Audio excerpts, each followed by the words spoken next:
রামপুর প্রাচীর সম্পর্কে শ্রীনাথ শাস্ত্রী লিখেছেন, কস্তুরী যেমন যে ঘরে থাকে সেই ঘর আমোদিত করে, তেমনি তিনি যে দলে মিশিতেন, যে ঘরে গিয়ে বসিতেন, সেখানে এক প্রকার অনির্দিষ্ট অথচ হৃদয় মনের পবিত্রতা বিধায়ক বায়ু প্রবাহিত হতো। বিশিষ্ট গবেষক এবং প্রাবন্ধিক অধ্যাপক গৌতম নিয়োগী সম্পাদকের ভূমিকায় অত্যন্ত মূল্যবান টিকা সংযোজন করে এই বইটিকে এক নতুন আঙ্গিকে পরিবেশন করতে সাহায্য করেছেন। উপস্থিত আছেন বিশিষ্ট শিক্ষাবিদ এবং রবীন্দ্র ভারতী বিশ্ববিদ্যালয়ের প্রাক্তন উপাচার্য শ্রী পবিত্র সরকার, বঙ্গীয় সাহিত্য পরিষদের প্রাক্তন সভাপতি ও বর্ধমান বিশ্ববিদ্যালয়ের বাংলা বিভাগের প্রাক্তন বিভাগীয় প্রধান শ্রী বারিক বরণ ঘোষ, পশ্চিমবঙ্গ মধ্যশিক্ষা পর্ষদের প্রাক্তন সভাপতি ও অধ্যাপক শ্রী সুলীন চট্টোপাধ্যায় এবং সংস্কৃত বিশ্ববিদ্যালয়ের প্রাক্তন রেজিস্ট্রার এবং অধ্যাপিকা শ্রীমতী অরুন্ধতী মুখোপাধ্যায়। আমরা ওনাদের মঞ্চে এসে আসন গ্রহণ করার জন্য অনুরোধ করছি। পুষ্পস্তবককে অভ্যর্থনা জানাচ্ছি।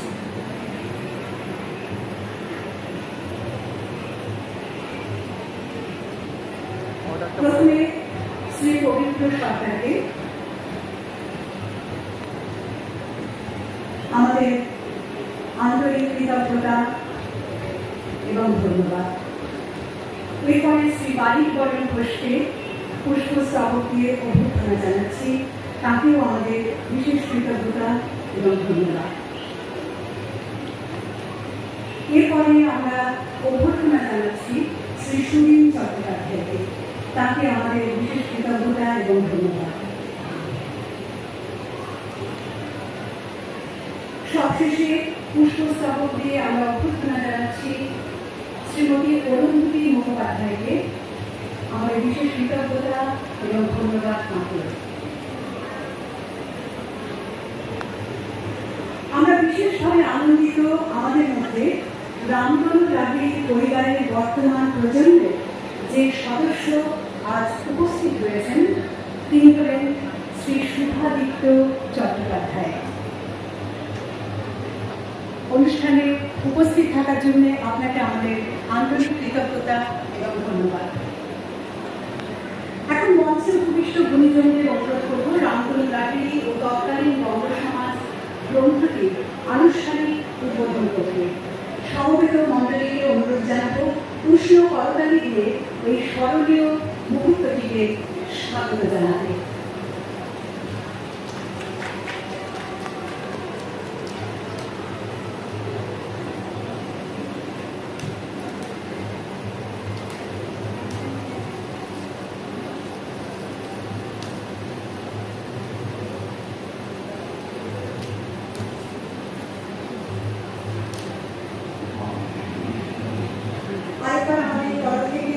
করতালি দিয়ে এই স্মরণীয় মুহূর্তকে আমরা স্বাগত জানাই।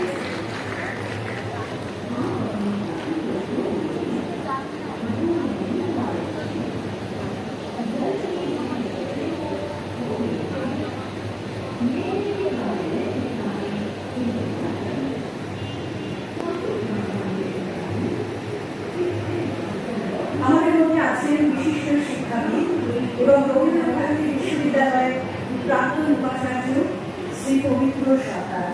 আমরা পবিত্র বাবুকে অনুরোধ জানাবো তার বক্তব্য পেশ করতে।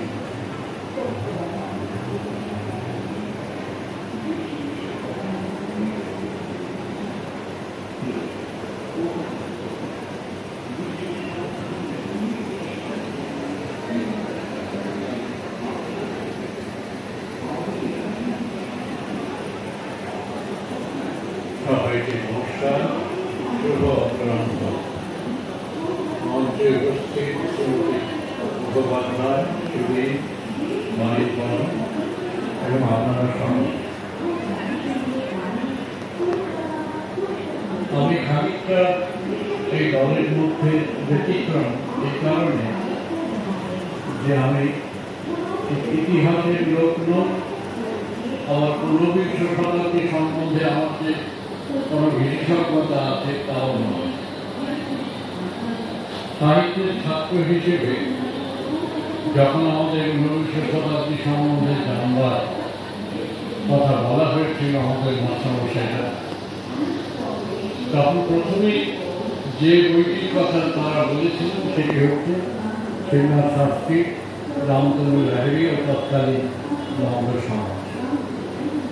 এবং সেই সঙ্গে শ্রীনাথ শাস্ত্রী নিজে আত্মচরিত। এই দুটি বই পড়ে আমাদের মনে হয়েছিল যে কিভাবে আমরা ওই প্রাক আধুনিক যুগ থেকে আধুনিক যুগে এসে পৌঁছলাম, শুধু শারীরিকভাবে নয়, একেবারে মানসিক একটা বিপ্লব ঘটে গিয়েছিল ওই সময়টা।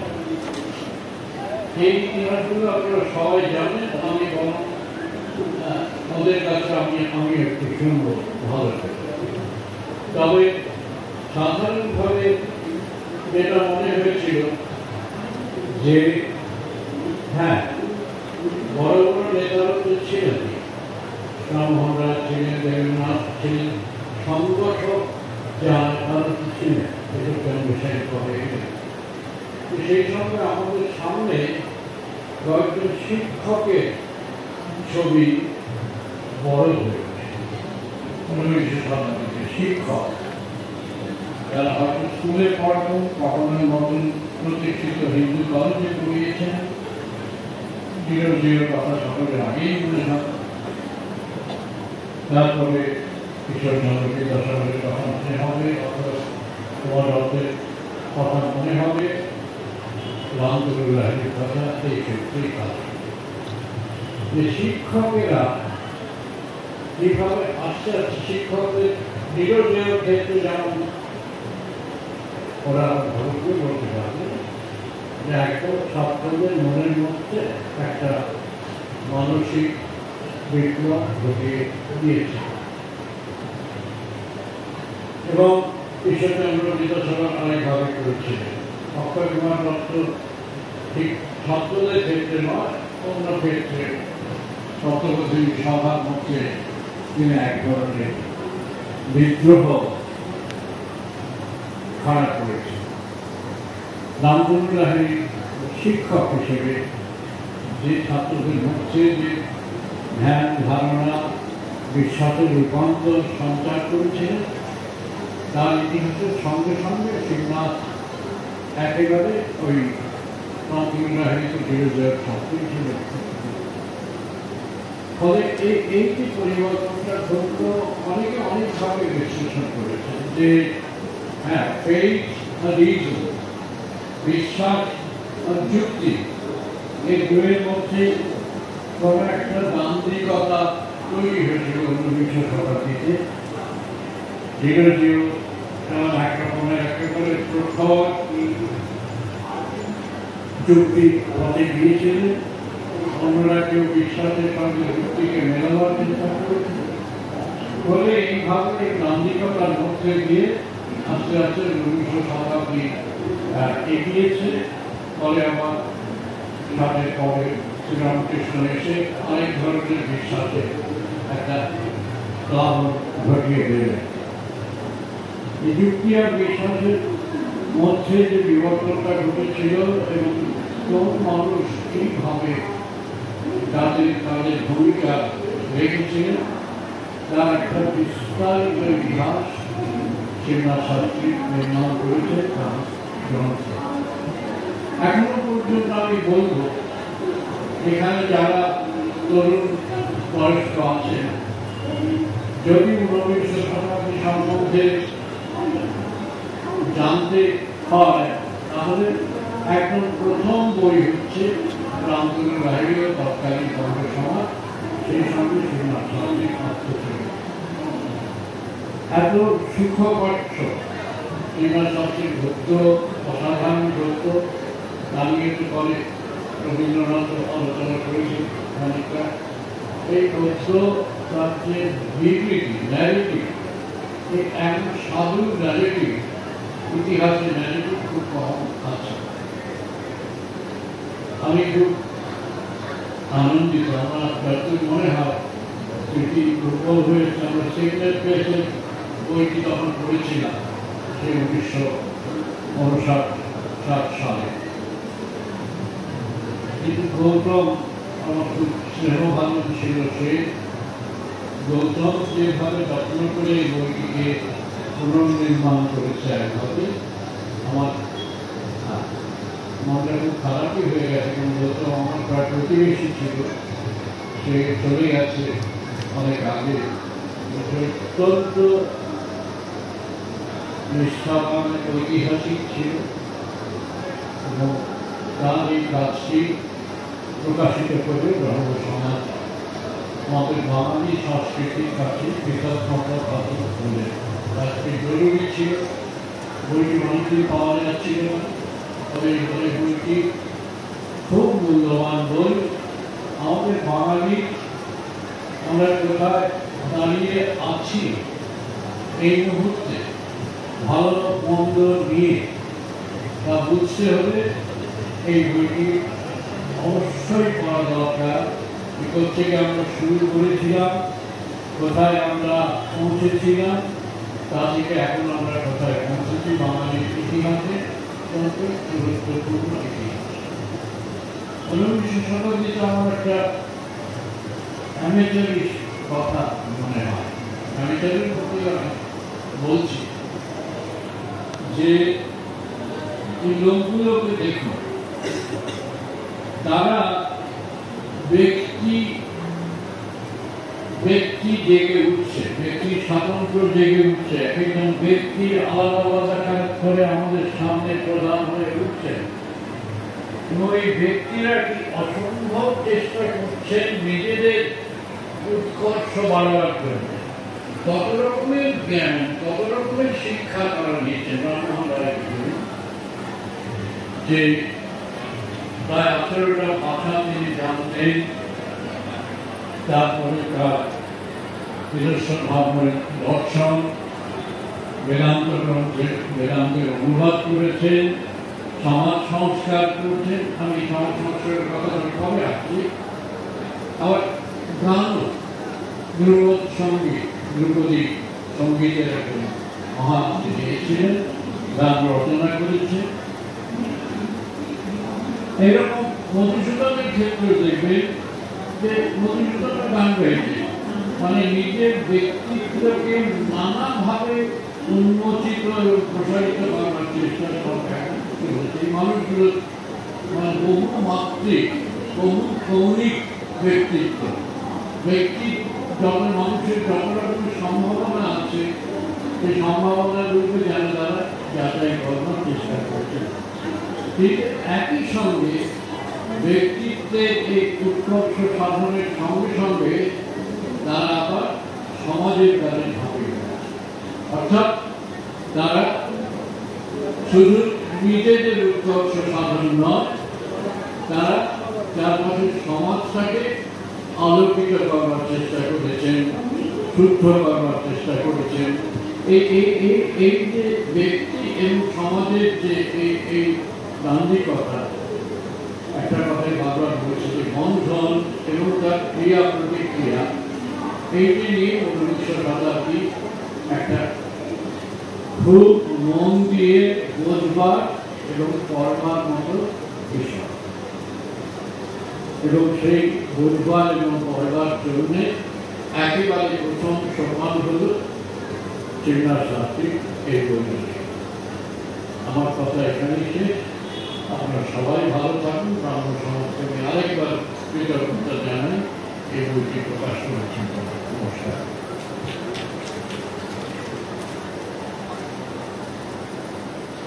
ধন্যবাদ পবিত্র বাবু। আপনার বক্তব্য আমাদের বিশেষভাবে গুরুত্বপূর্ণ। আজ যে গ্রন্থটি আনুষ্ঠানিকভাবে উন্মোচিত হল, শিবনাথ শাস্ত্রে রচিত রামতনু লাহিড়ী ও তৎকালীন বঙ্গ সমাজ, এই গ্রন্থটির উপর আলোকপাত করার জন্য আমাদের মধ্যে আছেন বঙ্গীয় সাহিত্য পরিষদের প্রাক্তন সভাপতি এবং বর্ধমান বিশ্ববিদ্যালয়ের বাংলা বিভাগের প্রাক্তন বিভাগীয় প্রধান শ্রী বারিক বরণ ঘোষ। আমরা শ্রী বারিক বরণ ঘোষকে অনুরোধ জানাচ্ছি এই গ্রন্থটির বিষয়ে কিছু বলতে।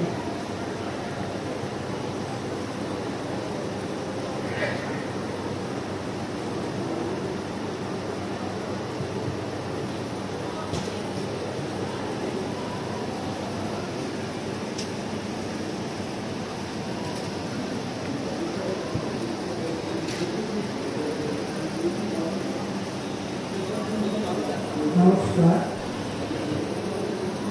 আপনারা আমার প্রিয়, আপনারা আমার দুঃখ লগ্ন।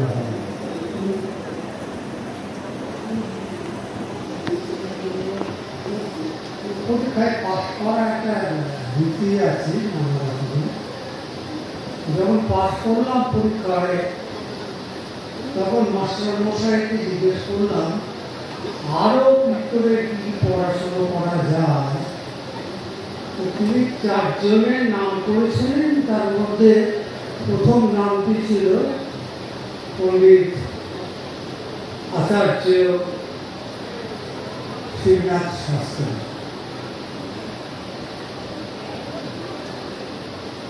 কেন জানি না এটি আক্রমণ করেছিল। একটু আগে পবিত্রতা জিজ্ঞেস করছিলেন যে আমরা যখন প্রথম দিকে পড়াশোনা করি, তখন শিবনাথ শাস্ত্রীর লেখা যে আত্মচরিত, সেই আত্মচরিত কে ছেড়েছিলেন? সেটা ছেড়েছিলেন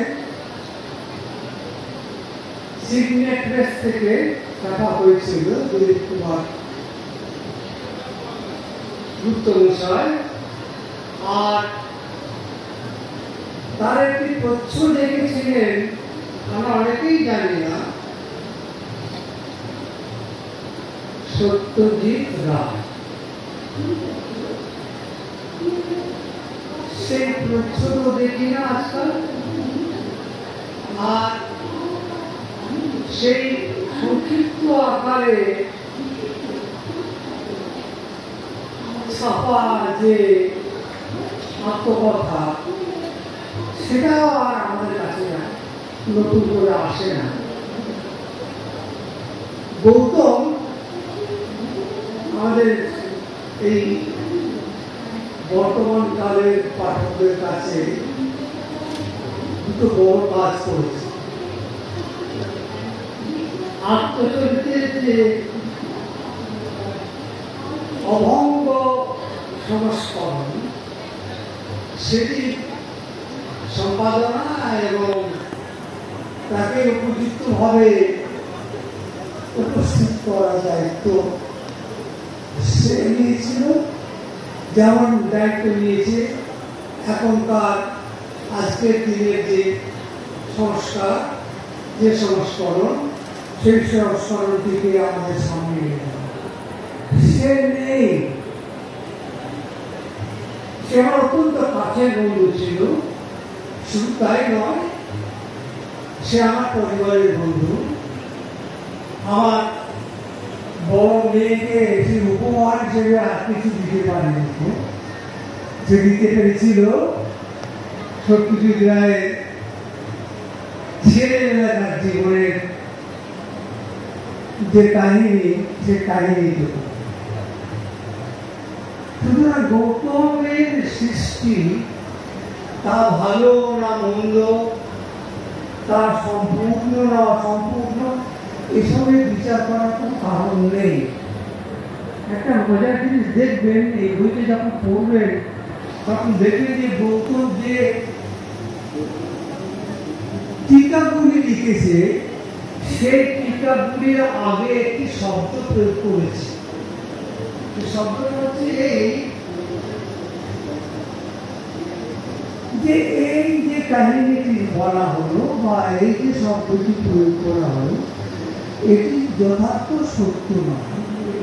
কে ভুল বলছে সেটার শাস্ত্রে কোনো উল্লেখ নেই। বাড়িতে পারুন নোস অমুক চন্দ্র অমুক, কোনো রকমের অহংকার নেই। এই যে বিষয়টা, সেটা গৌতমের কাছ থেকেই বোধহয় একমাত্র পাওয়া সম্ভব ছিল। আমি ব্যক্তিগতভাবে গৌতমের কাছে সেজন্য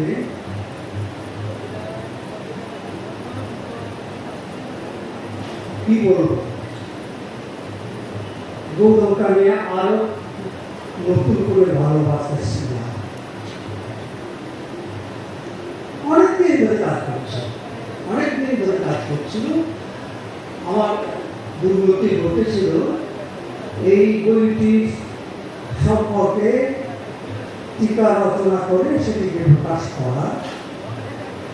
ঘটেছিল সেটা, কিন্তু কোনো দিনের জন্য আমাকে বলেনি গোয়ার দিল যে আমি এই বইটি সম্পর্কে টিকা রচনা করে একটা নতুনতম কাজ করতে চাইছি। নতুনতম কাজ করা যায়, এই জন্যই যায়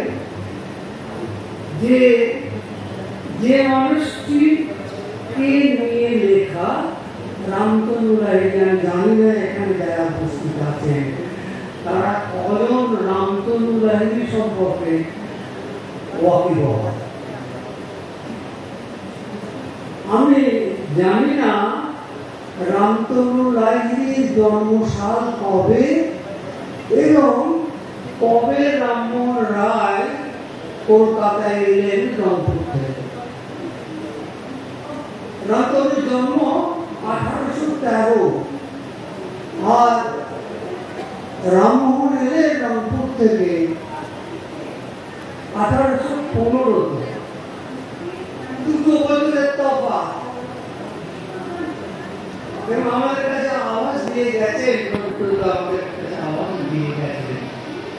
যে এরা চরিত্রে কিন্তু আচার্য কিনা, পণ্ডিত কিনা, এইসব বিচার না করে শুধু যদি ভাবি আমরা যে এরা এক মহান শিক্ষক। ভবানীপুরে যে সাউথ সুবারবান কলেজ স্কুল, সেখানে সমস্তটুকু পড়াশোনা করা সবকিছু দায়িত্ব সেটা শাস্তি নিয়েছে। আর আমি জানি না সেই সময় এমন কোনো ভালো স্কুল ছিল কিনা,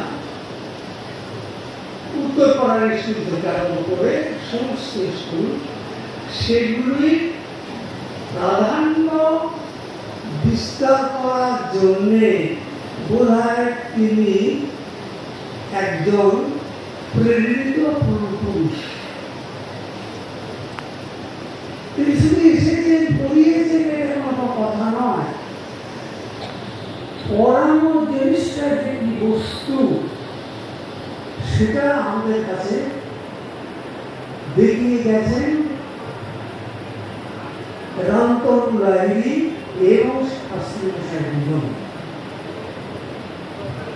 সুতরাং শিক্ষকতা নামক বিষয়টিকে একটি প্রবাদে পরিণত করার দায়িত্ব নিয়েছিলেন যারা, তারা তাদের নিয়ে লেখা হয়, তাদের নিয়ে লেখা শুধু হয় না, তাদের নিয়ে নতুন করে একটা জীবন, একটা জগৎ সৃষ্টি করা যায়। সেটা আমরা দেখছি। পেয়েছেন বাবা হরানন্দর কাছে নলপান নামক একটি বইয়ের লেখক, কবিতা বইয়ের লেখক হরানন্দ ভট্টাচার্য ছিলেন শাস্ত্রীর বাবা। তিনি শুধু জেনেছিলেন অকারণ শাস্তি দ্বারা সন্তানকে বড় করে তোলা। তার জন্য যে মেয়েদের জন্য শিবনাথের জীবন অর্পণ করা ধার ঘটেছে, সেই মেয়েদের বিষয়ে নিয়ে দুটি স্ত্রীটা, একজন প্রসন্নময়ী দেবী, তার জীবনটা তার জীবন হচ্ছে গিয়ে উনুনের মধ্যে আগুন জ্বালিয়ে তার বড় ছেলে বড় বউকে পুড়িয়ে মারা হচ্ছে। আর তার দ্বিতীয় স্ত্রী বিরাজমোহিনী দেবী, তার শিক্ষাটা জানেন বিস্ময়কর। সিমলাতে যিনি নাতি ছিলেন, আমার আলাপ হয়েছিল তার সঙ্গে, দুর্ভাগ্যভাবে আলাপ হয়েছিল। অমর ভট্টাচার্য, তিনি ইঞ্জিনিয়ার ছিলেন একজন। তিনি বিরজাময়ী দেবী অর্থাৎ শিবনাথের দ্বিতীয়বার তাকে যোগ করিয়ে দেওয়া হয়েছিল, সেই মহিলা একটা অদ্ভুত আদর্শ আমাদের কাছে রেখে গেলেন। কি করলেন? শিবনাথ প্রতিদিন 4 আনা করে পয়সা, প্রতিদিন 4 আনা করে পয়সা অমর ভট্টাচার্যকে দিতেন। এবং তিনি যখন ইংল্যান্ডে যাচ্ছেন পড়াশোনা করার জন্য, এরকম ভাবনা চিন্তা করছেন যখন, তখন ওই বিরাজমণি প্রতিদিন ধরে জমা করে রাখা যে টাকা, সেই টাকাটি নাতিকে উপহার দেয়। এটা একটা অদ্ভুত ধরনের শিক্ষা। এই জন্য স্কুল কলেজে যেতে হয় না। এবং অদ্ভুত একটা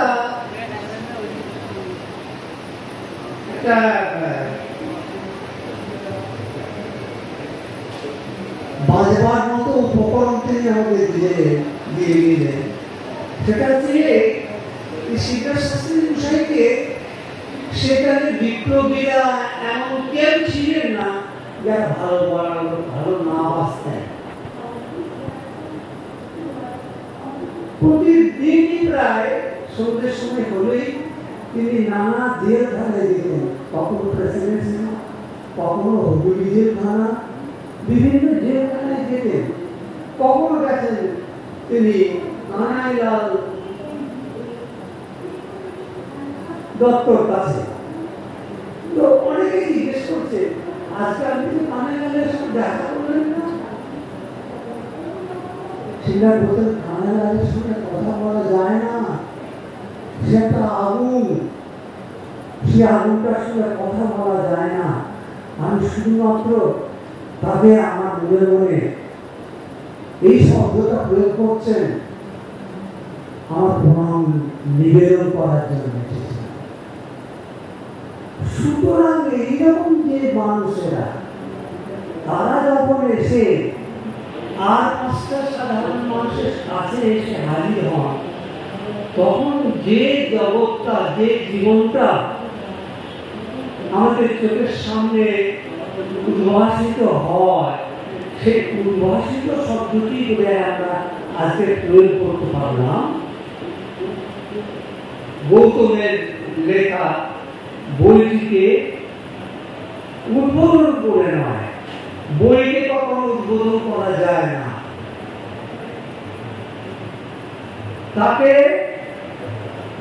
আমাদের চোখের সামনে আদর্শ হিসেবে গ্রহণ করিয়ে দেয়। আজকে আমাদের হাত দিয়ে সেই বইটিকে উপস্থিত করে সাধারণ ব্রাহ্ম সমাজ যে কাজটা করলেন তার কোনো তুলনা নেই।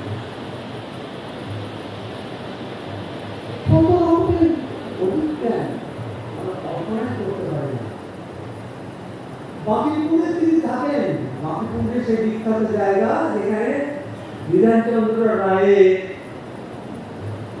বাবা থাকতেন, সেখানে স্কুল করেছেন এবং সেই বাঁকিপুরে থাকার সময় মাত্র 10 দিনের মধ্যে নিজ বউ বলে একটি বই, উপন্যাস, ছোট্ট একটি উপন্যাস শিবরাজ শাস্ত্রী লিখে শেষ করেন।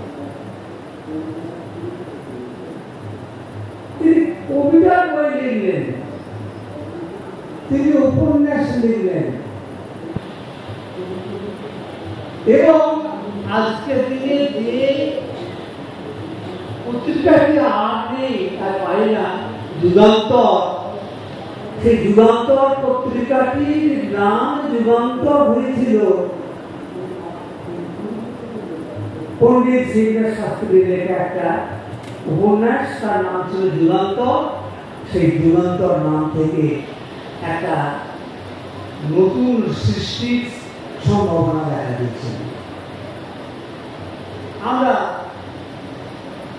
এই গৌতমের কাছ থেকেও কিছু শিখলাম।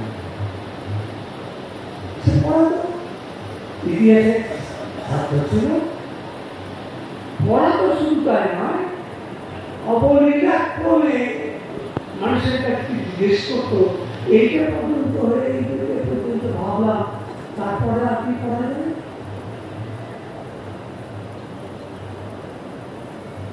বলতে গেলে গৌতমের কথা বলতে গেলে শেষ হয় না। ওর স্ত্রী অরুন্ধতী আমার বন্ধুর মতো, আজ আমার ছোট মেয়ে, তাকে বলছিলাম আমার বন্ধুরই বান্ধবীর কথা, তখন সে আমার বলেছে, তুমি আপনি বলছো কেন, কাকিমাকে আপনি বলছো কেন, কাকিমা বলতেছে তুমি বলতে। এই যে তুমি বলা সম্পর্কে একটি অবসান ঘটে গেল, তা খুবই বেদনাদায়ক, কিন্তু আমার কাছে আর বেদনাদায়ক বলে মনে হয় না। কারণ কোনো দিনের জন্য সে উচ্চারণ করেনি তো যে এইটুকু লিখছে, এইটুকু লিখবে না, এইটুকু অমুক জায়গায় পাওয়া গেছে, এই কথা সে কত জায়গায় বলছে না। এই যে নিজেকে নিশ্চুপ রেখে সাধারণ মানুষের কাছে গিয়ে উপস্থিত হওয়া, সেটাই আমাদের কাছে আজকের দিনের শিক্ষা হয়ে বর্তমান ধাতু। খুব মনে শেষের কথা বলছি, সেটা থেকে শিবরাজ শাস্ত্রী মশাই যিনি কন্যা ছিলেন, তার নাম ছিল হেমলতা দেবী।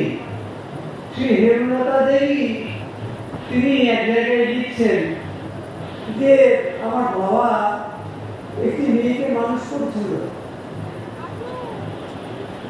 সে মেয়েটি লেখাপড়া জানতো না, কিন্তু লেখাপড়া সে যা জানতো সেটা আর কেউ জানতো না। সেটা এই যে শিবনাথ শাস্ত্রী যেভাবে বলেছেন, তাদের সম্পর্কে শিক্ষা দিয়েছেন যারা শুধুমাত্র পতিত কন্যা অথবা তারা সম্পূর্ণরূপে অবহেলিত।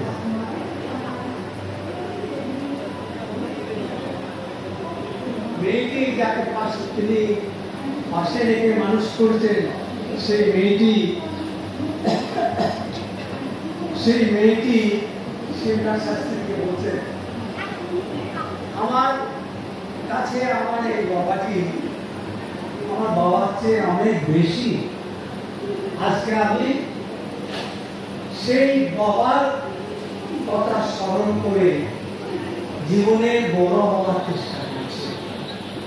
এবং সবচেয়ে মজার কথা, গৌতম নিজে সেই মেয়েটি সম্পর্কে নিজে লিখে, আলাদাভাবে লিখে তাকে একটি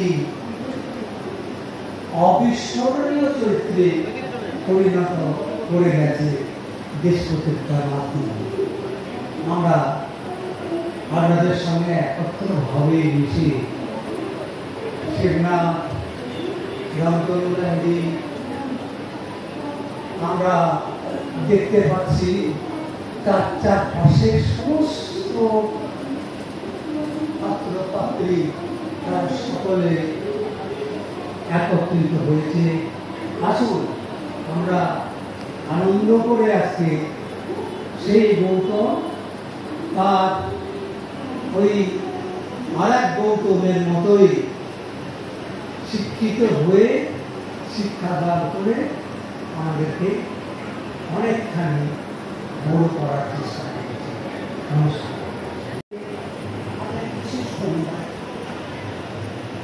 উনিশশো ৩ সালে প্রথম প্রকাশিত এই গ্রন্থটি ১৯শ শতাব্দীর বাংলা সমাজ, সংস্কৃতি ও বৌদ্ধিক পরিবর্তনের এক অনবদ্য দলিল।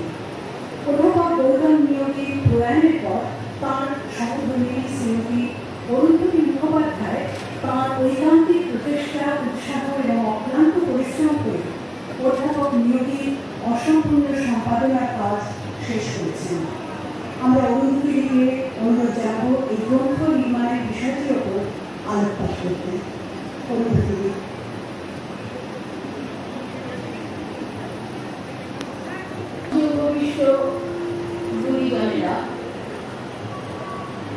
সমবেত সুধী মণ্ডলী, আমি একটু ভারাক্রান্ত বলেই আজকে এখানে এসেছি। তার কারণটা আপনারা সবাই অনুমান করতে পারছেন, আমি আর সেটাতে বিশেষ কিছু বলতে চাইছি না।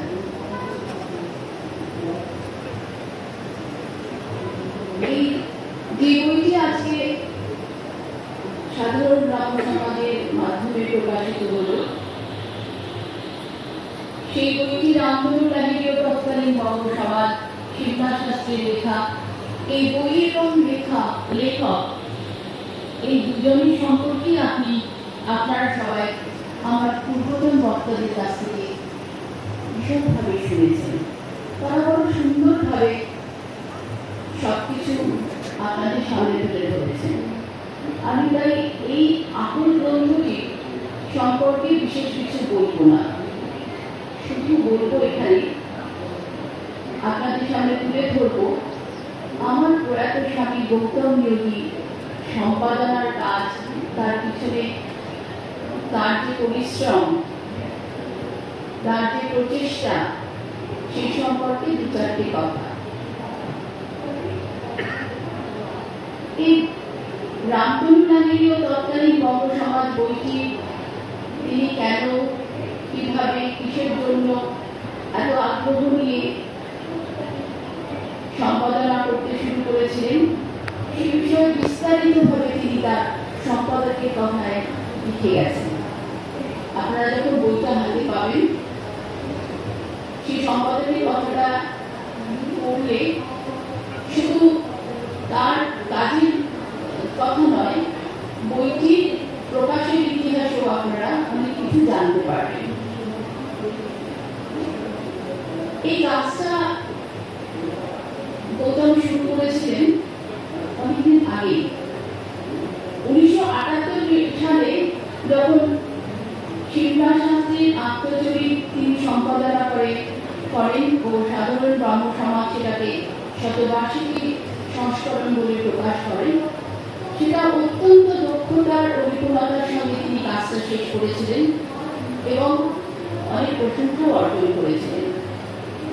তারপরে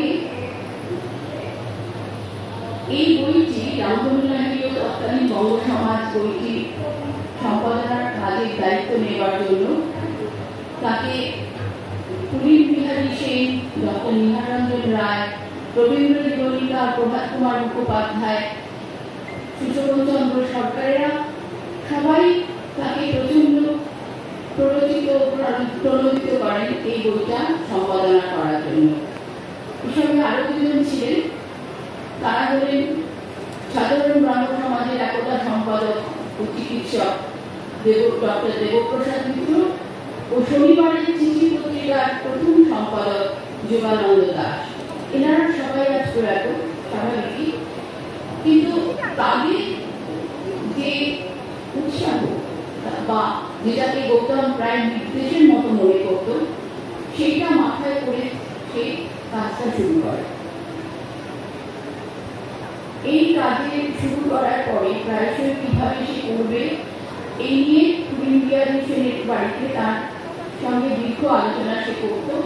আমি মাঝে মধ্যে উপস্থিত থাকতাম, সবসময় থাকতে পারতাম না, কিন্তু সেখান থেকে কাজ শুরু হলো, ধীরে ধীরে এগোতে থাকলো। কিন্তু গৌতমের অধ্যয়নের কাজ ও অন্যান্য আরো বই লেখার কাজ, প্রবন্ধ লেখার কাজের মাঝে এটা বেশি দ্রুততার সঙ্গে কাজটা সম্পন্ন সে করতে পারেনি। এরপরে এলো অবসরের সময়। সে বললো যে অবসর হয়ে যাক, আমি অধ্যাপনের দায়িত্ব থেকে মুক্তি পাই, তারপরে এই কাজটা আমি শেষ করবই করবো। কাজটা আবার শুরু করবো সে। এটা সময় প্রায় 2008-9 সালের থেকে শুরু হলো। কাজ এগোচ্ছে, লাইব্রেরি বা অন্যান্য জায়গায় বই সংগ্রহ সবকিছু চলছে, কিন্তু বিধি বোধহয় বাঁধছিল, বিধি বোধহয় সেটা মানলেন না। আস্তে আস্তে যখন অসুস্থ হয়ে পড়লো, তার মধ্যেও অনেক প্রচেষ্টা, অনেক চেষ্টা সে করেছে, কিন্তু 2019 সালের পরে সে শেষ কাজটুকু আর সম্পন্ন করতে পারল না। 2021 সালের 8ই মে তার প্রয়াণের পরে অসমাপ্ত কাজটা ফাইল বন্দী হয়ে পড়ে রইল। সেটা বড় কথা নয়, কিন্তু তার মধ্যেই যেটুকু আরো বলার দরকার সেটুকু হচ্ছে যে তিনি যে কাজটা শুরু করেছিলেন সেই কাজটা সম্পন্ন করার জন্য কিছু অনুরোধ আসতে শুরু করল। গৌতমের বন্ধু বান্ধব পরিচিতেরা বা সাধারণ ব্রাহ্ম সমাজের সম্পাদক বিশ্বজিৎ রায়, সেও এবং সবাই মিলে একটু বলতে লাগলেন যে এই কাজটা যেন একটু অসম্পূর্ণ থেকে ফাইলবন্দি হয়ে না থাকে। কিন্তু আমি তো সম্পাদনার কাজ কোনোদিন করিনি। যাই হোক, ভয়ে ভয়ে শুরু করলাম, যেটুকু অল্প বাকি ছিল সেটুকু শেষ করতে। করতে গিয়ে দেখলাম কি সুন্দরভাবে গৌতম সব কাজটা করেছে, করে রেখে গেছে, যে যতটা পেরেছে প্রায় অনেকটাই। এবং সেখানে সে উল্লেখ করছে যে এত সুন্দরভাবে যে কোন সংস্করণ সে বাঁচবে, কোন সংস্করণের ওপরে নির্ধারিতভাবে সে কাজটি শুরু করেছে এবং কেন করেছে। সিদ্ধার্থ শাস্ত্রী এই রামধনু লাহিড়ী ও তৎকালীন বঙ্গ সমাজ যখন লেখা শেষ করেন, এটা 1904 সালে প্রকাশিত হয়। রামধনু লাহিড়ী পুত্র শরৎ কুমার লাহিড়ী প্রকাশনা সংস্থা থেকে সেটা প্রকাশিত হয় 11ই মার্চ। তারপরে এই বইটি সম্পর্কে তার পরিচিতেরা, তার বন্ধুরা দু চারটে প্রমাণ কিছু সংশোধনের প্রয়োজনীয়তা উল্লেখ করেন এবং তার পরবর্তী 1909 সালের সংস্করণে তিনি সেটা অনেকটাই পরিবর্তন ও পরিমার্জন করেন। কিন্তু তারই মতে যে সবটা বোধহয় ভুল ত্রুটি শূন্য হলো না, আরো কিছু বোধহয় থেকে গেল। কিন্তু যেহেতু তারপরে আর কোনো তৃতীয় সংস্করণ তার বিভিন্নকালে বেরোয়নি, প্রকাশ হয়নি, তাই 1909 সালের সংস্করণটাই লেখকের জীবিতকালে সেই সংস্করণগুলি মেনে নেওয়া হয়। এবং গৌতমের মতে যেহেতু এটা লাইফ টাইম এডিশন, তাই এবং এই লাইফ টাইম এডিশনের ওপর ভিত্তি করেই সংস্করণ ইয়েটা করতে হয়, সম্পাদনার কাজ, তাই এই লাইফ টাইম এডিশনের উপর ভিত্তি করে, দ্বিতীয় সংস্করণের উপর ভিত্তি করে এই কাজটা সে শুরু করে। প্রথম সংস্করণের বইটির একটি বইটি কিন্তু সাধারণ ব্রাহ্ম সমাজ লাইব্রেরিতে আছে, তার সঙ্গে দ্বিতীয় সংস্করণের কিন্তু অনেকটাই তফাৎ। সেই উপরে ভিত্তি করে কাজ শুরু করলো, কাজ হলো, তার এগিয়ে গেল, অসমাপ্ত রেখে সে চলে গেল। তারপরে যেটুকু বাকি ছিল সেটুকু শেষ হলো এবং আমি কৃতজ্ঞ সাধারণ ব্রাহ্ম সমাজের কাছে যে তারা এই বইটা অত্যন্ত আগ্রহের সঙ্গে, নিষ্ঠার সঙ্গে তারা প্রকাশ করলেন। আজকে আজকে যেখানে গৌতমের উপস্থিতির প্রয়োজন ছিল, যেখানে তার থাকার কথা ছিল, তার অবর্তমানে, তার অনুপস্থিতিতে আমাকেই তার দায়িত্বটা নিয়ে নিতে হলো। আমি আশা করব পাঠক এবং গবেষক মহলে বা গবেষকদের কাছে, পাঠকদের কাছে এই বইটি সমানভাবে সমাদৃত হবে এবং তার অসম্পূর্ণ কাজটা পাঠকদের গ্রহণযোগ্যতার মাধ্যমে সম্পূর্ণতা লাভ করবে। আজকে আমার বক্তব্য এইটুকুই। আমি আপনাদের উপস্থিতিতে থাকার জন্য আপনাদের কৃতজ্ঞতা জানাচ্ছি। আপনারা সবাই ভালো থাকবেন। নমস্কার।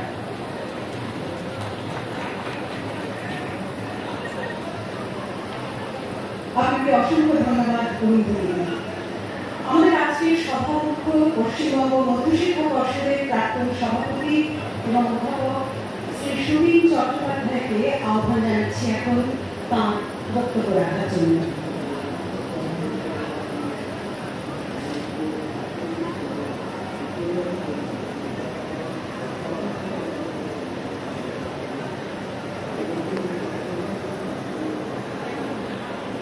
নমস্কার। মঞ্চে উপস্থিত আছেন বাংলার বর্তমান সময়ে বিশিষ্ট সারস্বত বৃন্দ।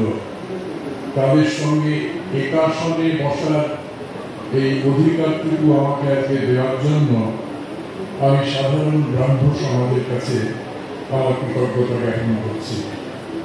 উপস্থিত সত্যি মণ্ডলী, আজকে সংক্ষিপ্ত অনুষ্ঠানটি রামতনু লাহিড়ী ও তৎকালীন বঙ্গ সমাজ গ্রন্থটি সাধারণ ব্রাহ্ম সমাজ সংস্করণের আনুষ্ঠানিক প্রকাশের অনুষ্ঠান। এই গ্রন্থ রামতনু লাহিড়ী মশাইয়ের শ্রাদ্ধ বছরে তার পুত্র শরৎ কুমার লাহিড়ী অনুরোধ ক্রমে আচার্য মশাই এই গ্রন্থ রচনায় হাত দিয়েছিলেন 1901 সালে এবং 1903 সালে তিনি তার কাজ শেষ করেছিলেন। বিস্ময় লাগে এই কারণে যে তিনি এত কাজ করতেন একসঙ্গে, সেই সমূহ কাজের মধ্যে মাত্র 2 বছর সময়ে তিনি এত বড় একটি মহাগ্রন্থ রচনা করেছিলেন এবং এই গ্রন্থ প্রকাশিত হয়েছিল 1903 সালে। নিউ এজ পাবলিশার্সের প্রথম সংস্করণটি আমার কাছে আছে, তারা প্রকাশ করেছিলেন। আমি বিস্ময় করে বলছি এই কারণে যে সেই মহাগ্রন্থ রচনা করবার সময় রামতনু লাহিড়ী মহোদয় কিন্তু, শিবনাথ শাস্ত্রী মহোদয় কিন্তু নানা কাজে ব্যস্ত রয়েছেন।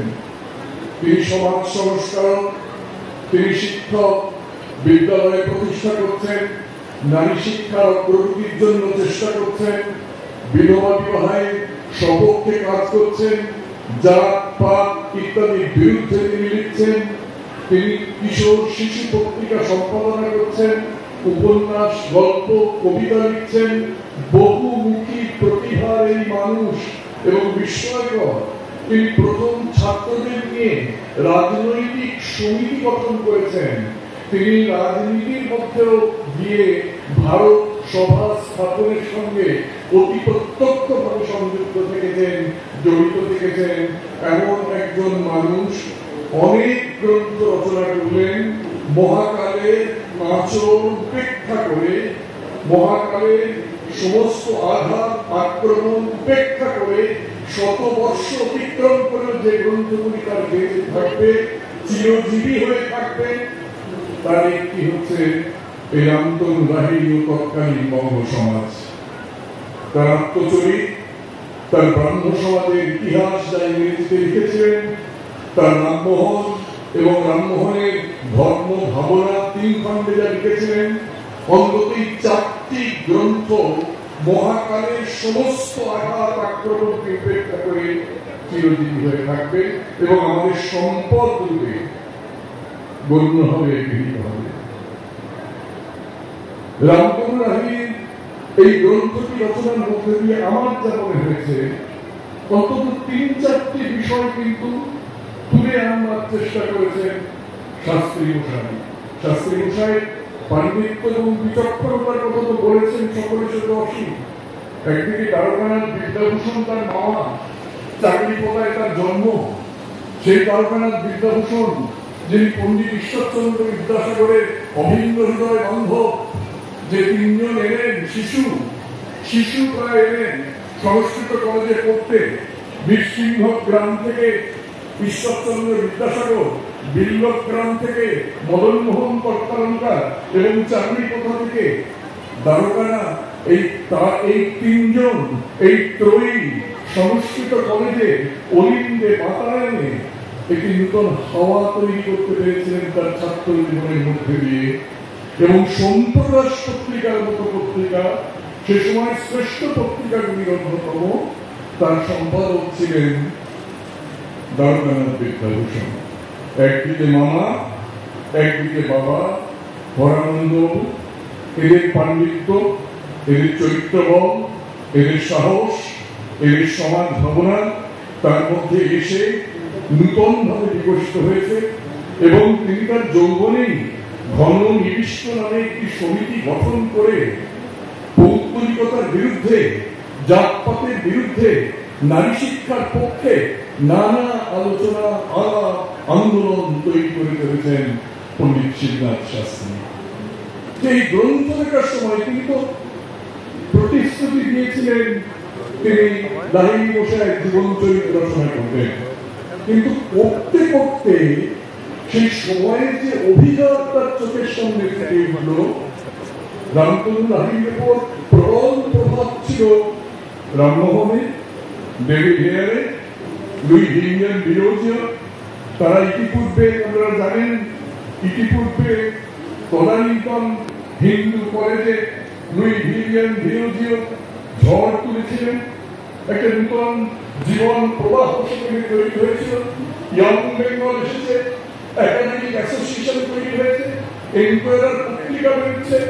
তার মধ্যে দিয়ে যে নতুন ছাত্র, নতুন তরুণ, নতুন সমাজ তৈরি হচ্ছে, তারই পরবর্তীকালের ফসল রামচন্দ্র লাহিড়ী এবং তৎকালীন বঙ্গ সমাজ। সময়ের নিন্দা, সময়ের পরিবার, সময়ের ঝড়, আঘাত, আক্রমণ, এই সব কিছুর মধ্য দিয়ে নির্যাস রূপে নিয়ে তিনি বেরিয়ে এসেছিলেন। সেই কাহিনী কিন্তু এই গ্রন্থের মধ্যে বিবৃত হয়েছে, বর্ণিত হয়েছে। আমরা দেখেছি নানা স্তরে সমাজের নানা কথা সেখানে উঠে এসেছে। শোচনীয় অবস্থা সামাজিক ইতিহাসে, সামাজিক চেহারাটা, বাবু সংস্কৃতি উঠে এসেছে, পথঘাট, রাস্তা, নালা, নর্দমা, সাধারণ জীবন, পৌর জীবন, এসব কথাও রামচন্দ্র লাহিড়ী এবং তৎকালীন বঙ্গ সমাজ গ্রন্থের মধ্যে দিয়ে প্রকাশিত হয়েছে।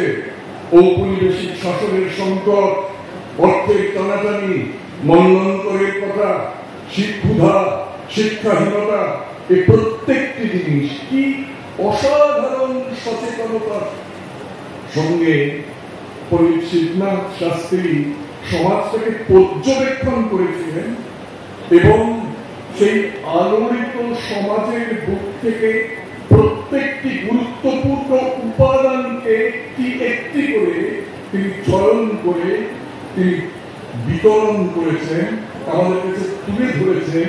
এই বইটি পড়লে সেই বিস্ময়কর অভিজ্ঞতা পাঠকের হবে। এবং তার সঙ্গে সঙ্গে আমার আরো বলতে ভালো লাগছে, গৌতম এই গ্রন্থকে নানাভাবে নানা দিক থেকে নূতন আলোক সম্পাদ করেছেন। একটুখানি দেখছিলাম এই গ্রন্থটি খুলে, দীর্ঘ গভীর গবেষণার ফসল। গৌতমের সঙ্গে আমার পরিচয় দীর্ঘকালে। একসময় দার্জিলিং পাহাড়ের সরকারি কলেজে আমি আর গৌতম একসঙ্গে পড়াতাম। সেই যে আমাদের পরিচয়ের সূত্রপাত, তার মৃত্যু, গৌতমের মৃত্যু পর্যন্ত ছিল। অত্যন্ত স্নেহের ছোট ভাইয়ের মতো ছিল আমার গৌতম। তার সঙ্গে অনেক কথা, অনেক আলোচনা, অনেক তর্ক বিতর্ক, অনেক রাজনৈতিক মতবাদ, মতের পার্থক্য, ভিন্নতা, নানা কিছু নিয়ে নানা সময়ে নানাবিধ আলোচনা হয়েছে। তার দীর্ঘ অভিজ্ঞতা আমার মধ্যে সমস্ত হয়ে রয়েছে। সে আর নেই। গভীর পরিতাপের কথা, দুঃখের কথা এই কারণে, পরিবারের পক্ষে দুঃখতা আছে, কিন্তু বাংলা সারস্বত সমাজের কাছে দুঃখ এই কারণে যে গৌতম যদি থাকতো এমন কাজ না করে সে থাকতে পারত না। একটার পর একটা কাজ করা একটা অপরিসীম ক্ষুধা ছিল। তাৎক্ষণিক কোন কাজ শেষ করে দেওয়া নয়, তার গভীরে প্রবেশ করা এবং তার শিকড়ে পৌঁছে যাওয়ার চেষ্টা করা, এই ছিল গৌতমের প্রবণতা। এমন একজন সদস্য, এমন একজন মানুষ, তার মৃত্যু খালি পরিবারের পক্ষে নয়, আমি মনে করি আমাদের সমস্ত সমাজের পক্ষে ক্ষতির কারণ, দুঃখের কারণ। গৌতম নেই, এটা সেই কারণেই আমি মানতে পারছি না, মনে করতে পারছি না। আর সাধারণ ব্রাহ্ম সমাজকে আমি কৃতজ্ঞতা জানাই যে তারা নতুন নতুন তাদের প্রকাশনার মাধ্যমে আমাদের কাছে ঊনবিংশ শতককে তুলে ধরছেন। সেই সময়ে, সেই যুগে নানা জিজ্ঞাসা, নানা কৌতূহল, সেই যুগের বিবর্তন, বিকাশ, সেই যুগের নানা চ্যালেঞ্জ, সেইগুলো তাদের অনেকগুলি প্রকাশনার মধ্য দিয়ে আমাদের সামনে উঠে এসেছে। আমি ধন্যবাদ জানাবো সাধারণ ব্রাহ্ম সমাজকে, তাদের প্রকাশনা বিভাগকে, তাদের এই উদ্যমকে। কারণ ঠিক এই সময়ে বই প্রকাশ, মোটা মোটা কিতাব প্রকাশ, এই খুব লাভজনক ব্যাপার তা নয়। আজকের সমাজ, আজকের সময়, আজকের যুব সম্প্রদায়, তাদের নানা দিকে আকর্ষণ আছে, তাদের দৃষ্টি দিতে হয় নানা বিষয়ে। এক মনে গ্রন্থপাঠ তাদের পক্ষে সম্ভব নয়। তবু আমি মনে করি তারা যেই জায়গায় এসে পৌঁছেছে, পৌঁছানোর যে দীর্ঘ পথ ছিল, শতাব্দী প্রাচীন সেই পথে ধুলি ধূসরিত পায়ে হাঁটতে হাঁটতে এখানে এসে তারা যে পৌঁছেছে, তার দিকে একবার পিছন ফিরে তাকাতে হলে যে বই তাদের পড়তে হবে, সে বই অন্যতম হচ্ছে এই গ্রন্থটি। এবং এই গ্রন্থ প্রকাশ সেই কারণে অত্যন্ত গুরুত্বপূর্ণ একটি ঘটনা বলে আমি মনে করি। আপনাদের সকলকে নমস্কার। লাহিড়ী মশাই সম্পর্কে সুরধনী কাব্যে লিখেছিল যে লাহিড়ী মশাইয়ের কাছে গিয়ে বসলে, একদিন বসলে 10 দিনের জন্য মনটা প্রসন্ন হইয়া যায়। লিখেছিল যে তার কাছে বসলে যে নতুন চিন্তা, নতুন সকাল, নতুন আলো পাওয়া যায়, সেই আলো, নতুন সকাল এবং নতুন সূর্যের পরিচয় হচ্ছেন লাহিড়ী মশাই নিজে। নমস্কার, আপনাদের সকলকে ধন্যবাদ।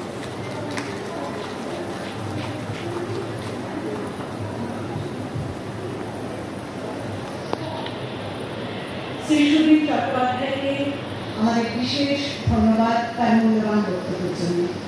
অধ্যাপক গৌতম নিয়োগীর সম্পাদনায় এই সংস্করণে অত্যন্ত মূল্যবান টিকা সংযোজন বিশ্লেষণ পাঠকের সামনে আনা হয়েছে, যা বর্তমান পাঠকের কাছে বইটিকে আরো সহজবোধ্য আর তথ্য সমৃদ্ধ করবে। আমাদের বিশ্বাস এই নতুন সংস্করণটি রামতনু লাহিড়ী ও তৎকালীন বঙ্গ সমাজের ঐতিহাসিক ও সাংস্কৃতিক গুরুত্বকে আরো গভীরভাবে উপলব্ধি করতে সাহায্য করবে এবং বাংলার নবজাগরণ ও সংস্কার আন্দোলনের ভাবধারাকে নতুন প্রজন্মের কাছে তুলে ধরবে।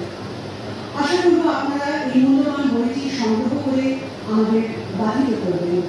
বইমেলায় এই বইটির প্রাপ্তিস্থান সাধারণ ব্রাহ্ম সমাজের স্টল নম্বর 277।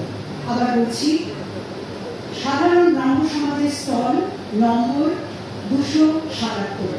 আপনাদের সকলকে সাধারণ ব্রাহ্ম সমাজের তরফ থেকে স্টলে আসার আমন্ত্রণ জানানো হচ্ছে। অনুষ্ঠানের শেষে আমরা বিশেষভাবে ধন্যবাদ আর কৃতজ্ঞতা জানাবো আমাদের মঞ্চের ভবিষ্যৎ গুণীজনদের, শ্রী পবিত্র সরকার, শ্রী সুবীর চট্টোপাধ্যায়, শ্রী বালিকরণ ঘোষ, শ্রীমতী অরুন্ধতী মুখোপাধ্যায়। আপনাদের সকলকে সাধারণ ব্রাহ্ম সমাজের পক্ষ থেকে বিশেষভাবে ধন্যবাদ জানাই। কর্মব্যস্ততা উপেক্ষা করে আজ আমাদের এই প্রয়াসে সাথী হওয়ার জন্য আমরা কৃতজ্ঞ।